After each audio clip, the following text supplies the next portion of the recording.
All right, today we're going to prepare for the rear axle bar upgrade in the Genesis Coupe by taking out the stock axles so we can send them in to the drive shaft shop so they can do the 300M rear axle bar upgrade, but yet I'm also going to put in some other axles I found at some salvage yards, and interestingly enough, they came from two different salvage yards and they were 46,000 miles each. So I think they should be decent in order to just drive around, break in the motor until these get upgraded. We were able to pull out the axle on the driver's side, and then we're going to swap it out with a pair of used axles I got. So this is the original one, this is the used one. Them for about $75–80 each, and then I guess still got to do the other side. And then while we're at it, we're going to go ahead and put in the Silvers Neomax, and then this is what they look like. So this is the divorce suspension, and these are the coils here with the coilovers there. We just got the sway bar out in the rear, and these end links were really difficult to get a wrench on. Yeah, you're describing it, Ed? Hit the bolt with the impact gun until it started spinning on there, and then it lowered the control arm to where the bolt was kind of at an angle and kind of pinched in there, and then it would spin right off because there's just no room to get a wrench up in there in either way. It's just too tight. So that worked on both sides? Yes. When I looked this up, if you use the inner hole, it's going to be stiffer than if you use the outer one, which gives you more leverage. Okay. So I was planning on using the stiffer settings on both the rear and the front. All right, so these end links, they come with 8 really thick washers, and then also these nuts that they come with are like an oval, so they're the locking type. So I'm pretty impressed with the quality of this Whiteline sway bar and end links. They are quite serious, and there's a huge difference between the original thickness and the new one. Oh yeah, it's got a nice powder coating on it. Yeah, it's nice. It's nice. Yeah, it's real nice. And Ed thinks that there's going to be a significantly tighter suspension and less body roll. Oh yeah. Yeah, it's gonna hook up. According to the instructions, it says use lubricant supplied to sufficiently grease all bushing surfaces designed to pivot, flange faces, and internal bores. So we are applying lubricant on the inside of the actual bushings. So in these ones, this is tight, would actually work against each other as far as the adjustment on them goes. So imagine we do it when it's all set and good and down back on the tighten everything ramps. at the. Oh, wait to get it on the ramps before we tighten it? Yeah, I mean we could get everything kind of snugged up, but on the ramps we'll give it the adjustments and everything. Because this whole thing have to spin, or does not? Does it not just? Oh, I guess the whole thing would have to spin. Is there an Allen fitting on the end of that one too? I think there is, right? Yeah, there is.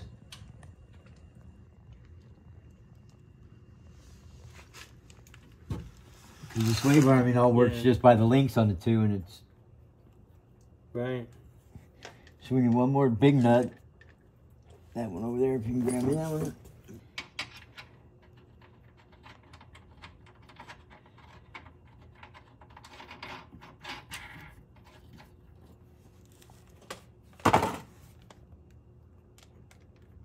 So you got the 6mm. Yeah. Inside the quarter inch. Yep. Yeah, 6mm inside the 1/4 inch socket, and that's kind of our makeshift way to do a ratchet. Here's the 19 right here. 19. Okay.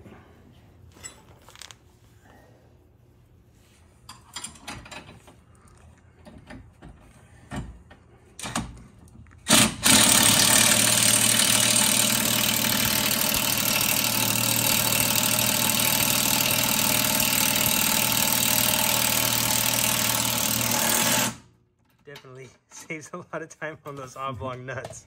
Yeah, you'd be sitting there forever wrenching it. Oh man. Yeah, that worked out really good. Yeah, it did.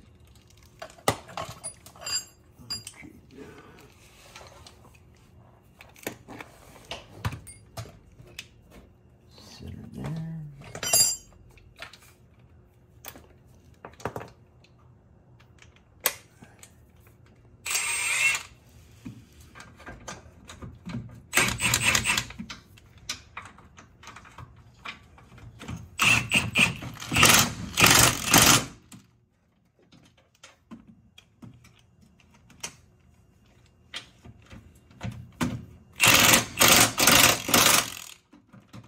Started, I could All right. kind of jump in. So in order to get the axle off, what did you need to do, Ed? To get the axle out, we had to drop the lower control arm, and we took the spring out and the shock off because we were swapping them out with the kit that we're putting on. But the shock would have to come out anyways. And then pretty much we took off every trailing bar that's hooked up to it. Just mark your adjustments for your alignment so that way when you go to get it aligned, you'll at least be able to track straight down the road and not tear up a set of tires going to the alignment shop. So where's the alignment that you adjusted or marked? The marks, you got the camber cams up in here. There's one set here and another set on the lower control arm. If you just mark them with a paint pencil, exactly where they're setting, you see the pink mark on there. Mark both of them where they're setting, and that way when it goes back together, you can align it back up. And let me try it from this other view here. Okay. So we've got the control arm down. It's moved right there, and you can see why you have to mark it because it does move. So there's the mark, the pink mark. Yeah. On that bolt. Let me just zoom in real quick. So when you put it back together, yeah, you're just gonna give it a twist on this cam here. Yeah. Bring it right back to your mark.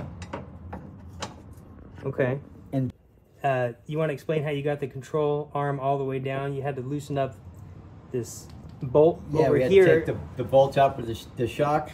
So you took the shock out. For the bottom of the spindle. Bottom of the spindle, but then you also had to take out that loosened one in order to get it to drop all the way. Loosen that up so your arm will move, because when it's up there tight, it stays up here and you can't get it to move. We've got 2 more bolts to go, and we should be able to pull the axle out.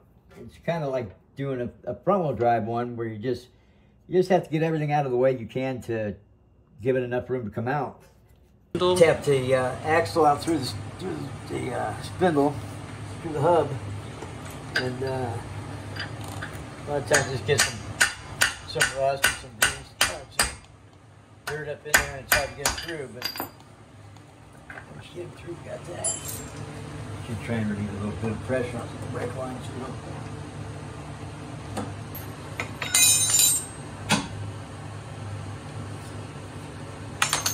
So you had to take the camber bolt all the way out? Yeah.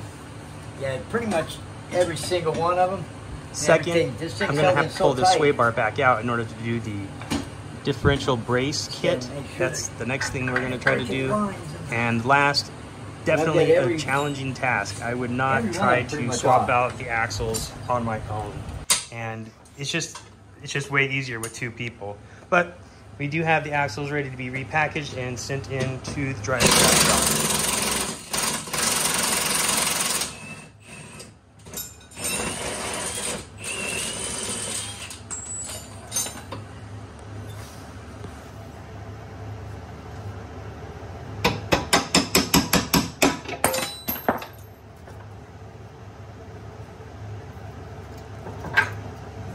So that was the magic thing to do, right? Animal, yep.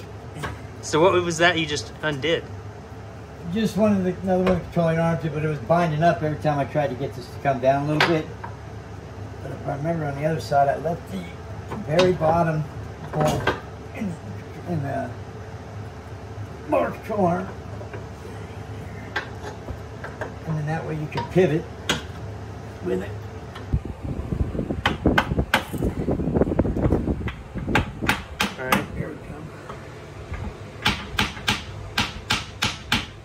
All right, right, just slid the other axle out, the new one in. All right. Now hooking everything back up. Did you do anything specific to get that axle through there?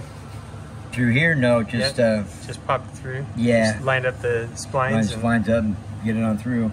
We got it now. It's a strap to keep the spindle up there, so you don't take out brake lines or take out an ABS line. So we're ready for the other strut, and one thing that we noticed on these was that this bolt, change my lighting here, there's this adjustment at the top, and it says soft and hard, and then you need to get that off in order to put it through the stock bracket, the other one. And in order to do that, there's an Allen wrench or Allen screw here. That's how you actually take that off. Come right off, and then you take the bolts off.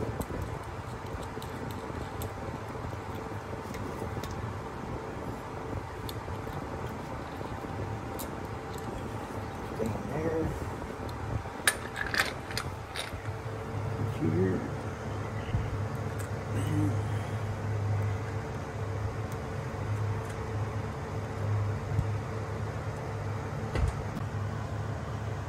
There, put your O-ring back on, and your cap Right there? back on, yeah.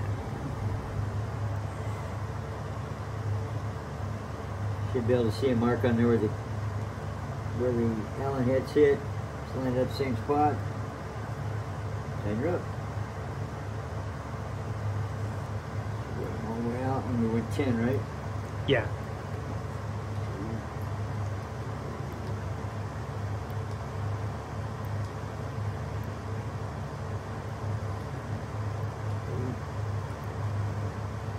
You can feel it clicking there.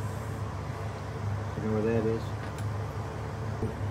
I guess as close as we can get to the shock height.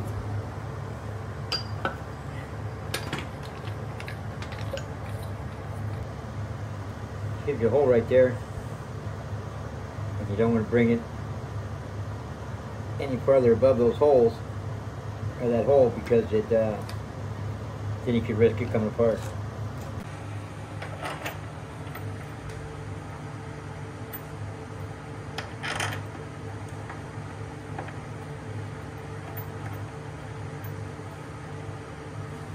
So we were having an issue getting the rest of these arms lined up, and then we released the e-brake, and that fixed all of it.